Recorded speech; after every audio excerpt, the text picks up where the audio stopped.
So now we are finally looking at what dashboard is all about. So dashboard has a whole lot of different sections: description, project start, project planner, which is where you plan your entire project, and to be able to do anything. So when you first open the dashboard, you'll see these cells are blank, and to populate them, just press save and refresh, and that way these calculations will start populating. So dashboard has land acquisition details. So if you're buying something and then you are going to hold it for a while before you start construction, then those details have to go in. And as you can see, there are very minimum sections that you have to know in order to do it. We have put this after many years of iteration and my personal experience of developing projects and looking at these things as to come up with the most the minimum required detail that you need in order to do a detailed feasibility. Now, if you have more details, you can keep going into more this thing, but these are the things that you would need to know even when you are negotiating or you are trying to figure out what this project is going to end up costing you, things like that. There is a construction loan section which gives you A1, 2, 3, 4, 5, A, B, C, D, E options on how to size the loan or figure out how much you'll be able to borrow. In the construction loan, you can break it down even further, and each of these I will explain each one of them later on. You can have up to 20 different investors, allocate a percentage to them, and in the summary sheet it will report based on what your investors made and the return on equity that your investors will enjoy. So let's look at this first section here, which is description. And in the description, you have land value, including GST, if applicable. And if you say yes, which is fine, that means 7 million value that you have entered includes GST.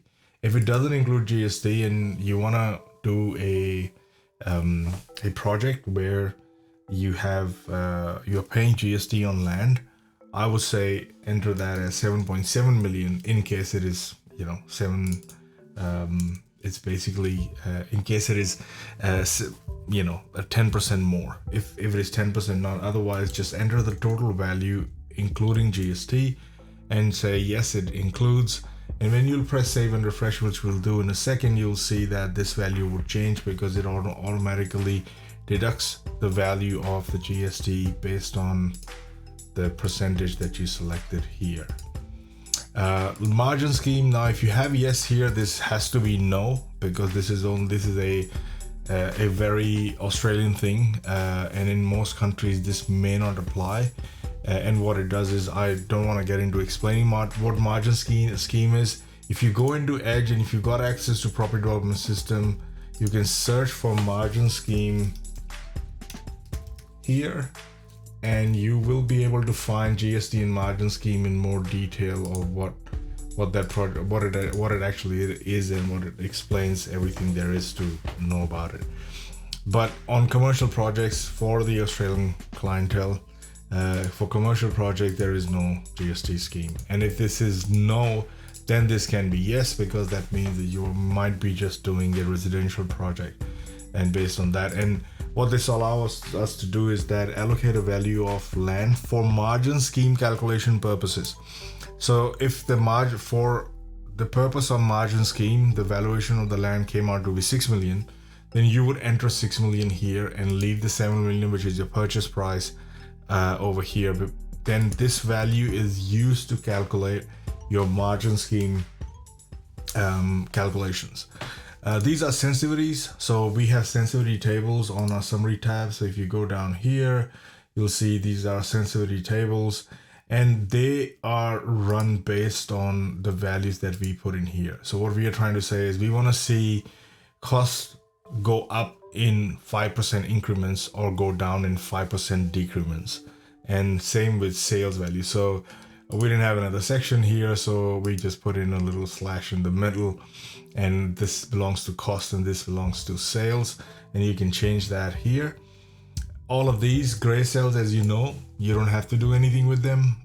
They are automatically populated, but you do have to allocate minimum acceptable rate of return, also known as a discount rate, which is used for more calculations. Now, if you don't know what discount rate is, again, under the feasibility tab, if you are a paid subscriber, you'll be able to access decision metrics.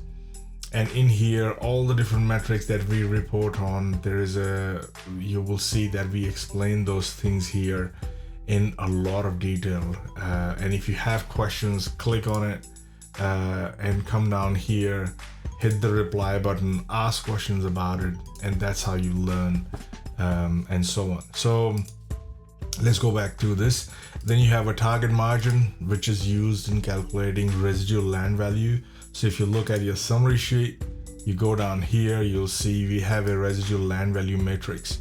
And what this is, we do calculations for the residual land value based on two target margins. One is the target margin on cost, and the other one is on IRR.